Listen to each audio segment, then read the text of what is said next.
Thanks, Rebecca. Thanks to you guys for coming out. Vote on Tuesday.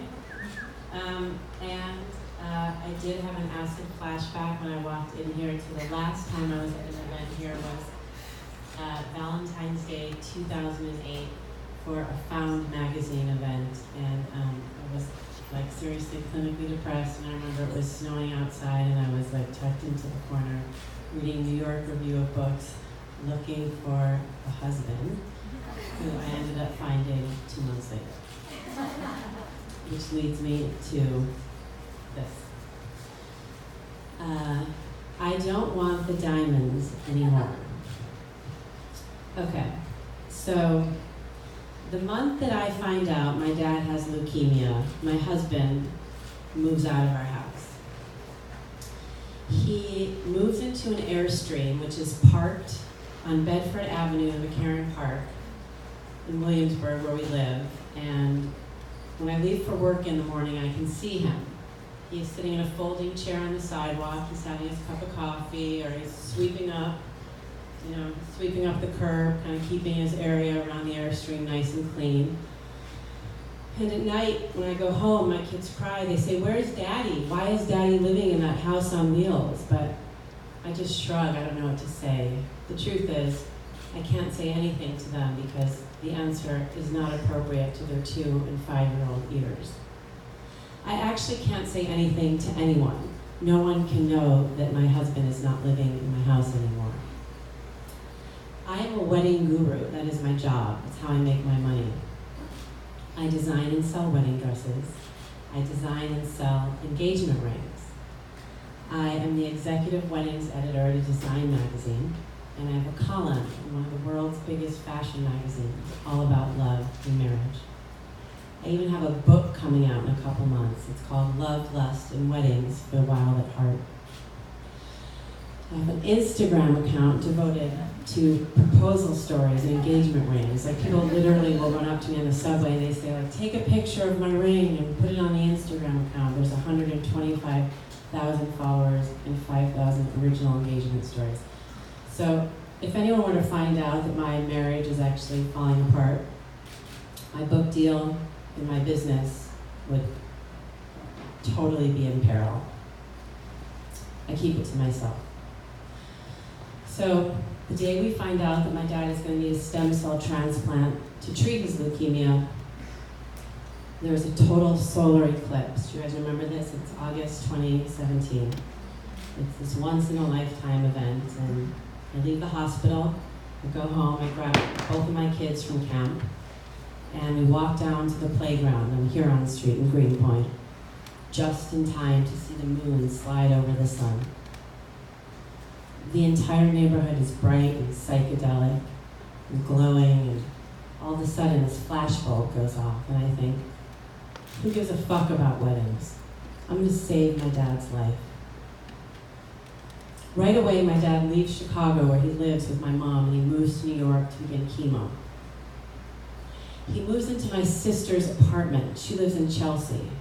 And he shacks up in my niece Roxy's bedroom. Roxy is 11.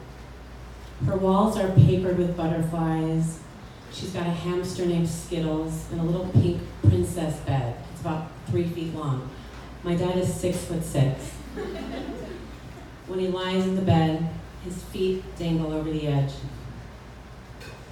I learned everything I can about his disease. I learned about polycythemia vera and how it has converted to myelofibrosis and how that has converted to acute myeloid leukemia. I learned about the difference between platelets and plasma, and I learned what a stem cell transplant is, how the idea is to remove all of the damaged cells from my dad's body and to replace them with healthy stem cells so that they can engraft onto his bone marrow and rebuild his immune system so that he can be bright and shiny and like a brand new car. I go with him to all of his doctor's appointments, and my sister and I arrange for this whole team of healers and psychics and acupuncturists and trainers and doctors to take care of him when he's not at the hospital. When I'm with him, I peel off the skin from cherry tomatoes and blueberries and great because I've read that if even a stray piece of bacteria enters his body, he can send him straight to the ER. I am convinced that my pristine plan will cure my father of his leukemia. He will be home by Christmas in just a couple months. But growing up, my dad and I were not always this close. In fact, we used to fight constantly. I was like a creative, grungy, stoner, pot smoker. I just wanted to read books about dead rock stars and go thrift store shopping and smoke Camel Lights. And my dad was the exact opposite. He'd been a Boy Scout. He was an NCAA basketball player. He was an athlete. He did everything by the book. He was president of his commercial real estate firm. And he was always saying to me, like, get up off your ass and like go do an extracurricular activity and play a sport and don't give up and why are you quitting everything and stop cutting corners? And I was like, you're such a loser, just get off my back. But my dad also had this like quirky side to him. He used to walk around the house in his tighty whities and he would play Charles Mingus records and hit a wood shop in the basement, and after dinner he'd retreat down there with our dog Duke, and he would build these driftwood sculptures out of stones from Lake Michigan, and on Sundays he would make pasta from scratch or cabbage soup, and he would mop all the floors and iron our clothes, and he has this awesome record collection. Our house was a character in itself. It was kind of haunted. It was 100 years old, and the heat was never cranked up enough, and the garbage was always piled up in the back, and my dad was always talking about Jungian dreams, and he was also obsessed with alternative health. And sometimes I'd come home from school, and his analyst would be in our house, or a chiropractor would be in our house. I swear to God, my dog had a chiropractor, and sometimes the chiropractor would be in the dining room floor adjusting the dog's sacrum.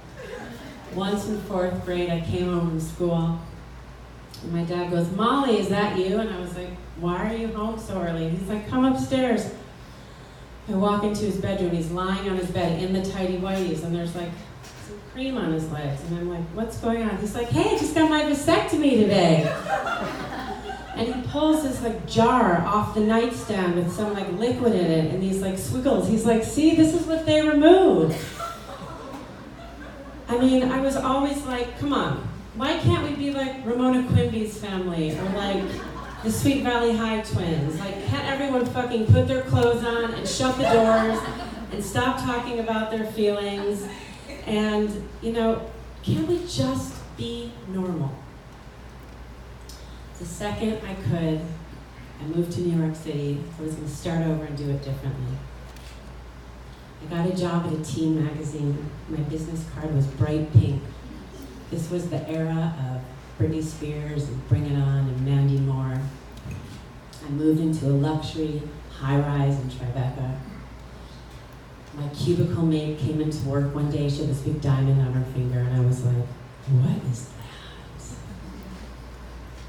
I wanted one too, and years later I got it. When my boyfriend proposed to me, I went to my dad and I said, listen, I want to design my own engagement ring. Do we have any like heirloom stones or any like loose rocks in the family that I can use? I meant emeralds or rubies or sapphires. He thought for a minute and he said, you know what, actually I do. He went into his closet and came out a handful of pebbles from the shores of Lake Michigan in his hand. But back to Dad's treatment. It's not working. He's been in New York now for 2 months, and the chemo was working, but now it's not. He's dropped 30 pounds, and his hair is thinning, and there's bruises all over his body, and he needs to lean on me when we walk down the street.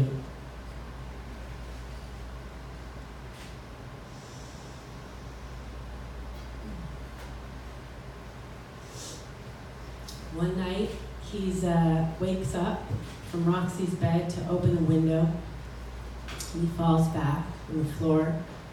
He's so weak, and he screams out for my sister to come help him get up, but she can't hear him, so he just lies on the floor for a while in the dark. One night, his nose won't stop bleeding, so I go with him to the ER, and we stay there for 9 hours, tampons packed up his nostrils. Then it's time for the stem cell transplant, and I head up to the hospital. I've got this big chocolate cake. It says, "Happy birthday, Dad," written in white frosting. Because today's the first day of the rest of his life. He's gonna have this brand new immune system. He's gonna be built back up like a baby. And after the new stem cells go in, I've arranged for my friend Jenny to come in and sing the song Hallelujah, because Dad loves that song. He loves the line, "Life is like a broken hallelujah." And then she leaves and we eat the cake and we sing happy birthday and we wait. And now it's Christmas time and it's snowing outside and everyone's celebrating the holidays, but not me and not Dad. We're in the room and we're waiting for him to get better, but he's not getting better. Now his heart is beating really fast. Now he's coughing, and the next day the cough turns into pneumonia, and then the pneumonia turns into a virus. And then they move him to the ICU, and they're saying now we've got to intubate him or do a bronchoscopy and all these other words I don't understand. And I'm sitting by his side, and I'm saying, "You're going to be okay," but I'm not even so sure about that myself. And I have to leave the hospital and go to check on my kids. The next morning I'm getting dressed and I'm getting ready to go back to the hospital and the phone rings and it's my husband. He says, "I've been with your dad all morning. He's been having a really hard time breathing and he's just slipped into a coma. We don't know if he's going to wake up." I rush back to the hospital. Now it's nighttime. Outside the window of the ICU, it looks like an Ansel Adams photograph. It's the bomb cyclone. You guys remember this a couple of 10 months ago? So there's this crazy blizzard, right? And there's actually a full moon. It's January 2nd. There's a full moon. And the ICU room looks out on the East River, which is now frozen in ice. It's like cloudy, like a cataract, and it's like this absolutely gorgeous, idyllic scene with the skyline. But inside my dad's room, it's like an episode of ER. It's awful. There's loudspeakers, there's fluorescent lights, there's doctors running in and out. And my dad at this point is out cold. And his body is so obscured by these tubes and these machines that he's like a monster. And his hair is falling out, his eyelashes have fallen out. He's got this weird like popsicle stick wrapped in gauze that's soaked in blood sticking out of his mouth because he had a seizure the night before. And he's so swollen from the meds that he looks like Frankenstein. And sometimes his skin is ice cold and sometimes it's hot, but I don't really know because I've got to wear these rubber gloves and this plastic mask and this paper gown to go in. And his friends keep calling my phone and they make me put my phone up to his ear and I hear them say, "Come on, Robert, snap out of it. Don't give up, stop quitting. You gotta finish the race. Wake up, wake up." And I'm like, my dad's not a quitter. Don't tell him that he's a quitter if he wants to die. And when I hang up the phone, it's just my dad and I in the room, I just say to him the only thing I think you ever really need to say to anyone anyway, which is, "I love you, and I'm sorry, and thank you, and I forgive you," and I keep saying it over and over and over and over like a prayer. And when I'm so tired I can't say it anymore, I go home, I sit on the couch, got a bowl of soup in my lap, I'm looking out the window at the full moon and the snow, in the sky, and the phone rings at 10:05 p.m. and it's the doctor and he says, "Your dad just died." A week later I go back to Chicago where we bury my dad. The cemetery, I crouch down. On the ground as they're lowering his coffin into the earth and it's raining. It's a really warm day for January. And my head's in my hands and everyone thinks I'm crying and they're stroking my back, but I'm not crying. I'm just inhaling the smell of this dirt because fresh dirt smells so good when you've been cooped up in the hospital for almost half a year. Then I go back to New York and I take all of the wedding dresses out of the stores where I sell them. I put them in the storage unit in my building. I remove all of the engagement rings from the website. And anything sparkly or silk or sapphires, honestly, it kind of all makes me sick. I don't want anything to do with weddings anymore. I take on odd writing jobs. I pick my kids up from school. Sometimes I wake up in the middle of the night and I don't know where I am, if I'm in the house I grew up in or if I'm in the house I live in now. I don't know if I have parents or if I am a parent. I don't know if I'm a kid or if I have kids. I don't know whether to go out and look for love or whether to sit still and let it find me. I don't even know what love is.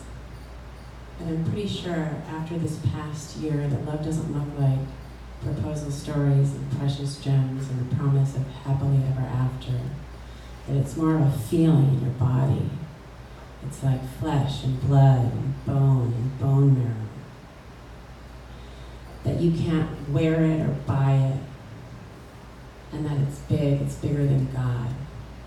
And that it's raw and it's real and it's broken and it's bloody and it's brutal. But that's what makes it beautiful. I do know that real love doesn't sparkle and that it sure as shit isn't shiny. But it is bright. It's brighter than a solar eclipse that comes around once in a lifetime. Brighter than the moon on the last night of my dad's life. I don't want the diamonds.